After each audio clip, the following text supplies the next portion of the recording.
1971 மக்கள் தொகையின் கணக்கெடுப்பின்படி தான் இன்னைக்கு இருக்கக்கூடிய 39 நாடாளுமன்ற உறுப்பினர் நம்ம வச்சிருக்கிறோம். ஆனா 2011 படி 7,22,00,000 பேர் தமிழ்நாட்டில். இப்ப நமக்கு மக்கள் தொகை கணக்கெடுப்பு 2021 கொரோனாவை காரணம் காட்டி எடுக்கலைங்க. இப்ப 2026 எடுக்க போறோம். அது வருவதற்கே 2029 ஆகும்.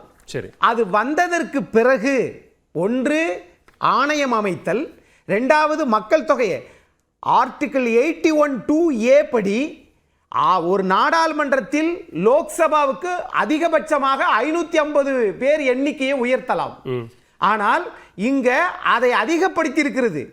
71 செஞ்சதை 50 ஆண்டுகளுக்கு பிறகு பாரதிய ஜனதா மத்திய அரசாங்கம் கொண்டு வந்தது வரவேற்கத்தக்கது. ஆனால் எந்த மக்கள் தொகையின் அடிப்படையில்? சரி, 2, நாங்க 850 நாடாளுமன்ற உறுப்பினரை உயர்த்திட்டோம், அதனால இந்த 550 850 மாறும், அதனால தமிழ்நாட்டுக்கு 30 39 59 மாறும் என்று உள்துறை அமைச்சர் திரு அமித்ஷா அவர்கள் சொல்லுகிறார். ஆனால் அரசாணையில் இருக்கிறதா, மசோதாவில் இருக்கிறதா? ஒருவேளை கன்னியாகுமரி காஷ்மீர் 28 மாநிலம் 8 யூனியன் பிரதேசம், ஒவ்வொரு மாநிலத்திற்கும் 50% உயரும்.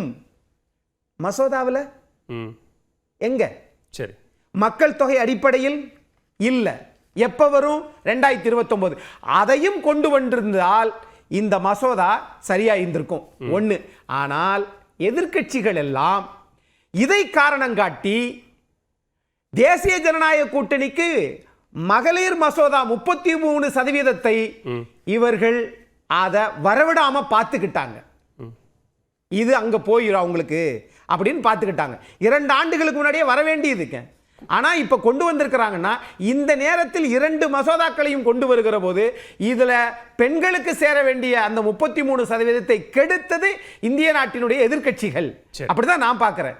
இன்னொரு விஷயம், தமிழ்நாட்டுக்கு இது இந்த நேரத்தில் தேர்தல் நேரத்தில் மத்திய அரசாங்கம் கொண்டு வரலாமா அப்படின்னா கொண்டு வரலாம். இது விதி மீறல் இல்லை. ஓகே, தேர்தல் ஆணையத்திற்கும் தேர்தல் நடக்குது, 5 மாநிலத்தில் தேர்தல் நடக்குது, தமிழ்நாட்டிலும் தேர்தல் நடக்குது. அதனால சொல்லி திமுக ஒரு பூதாகரத்தை கிளப்பியது. அதனால் எந்த பாதிப்பும் இல்லை.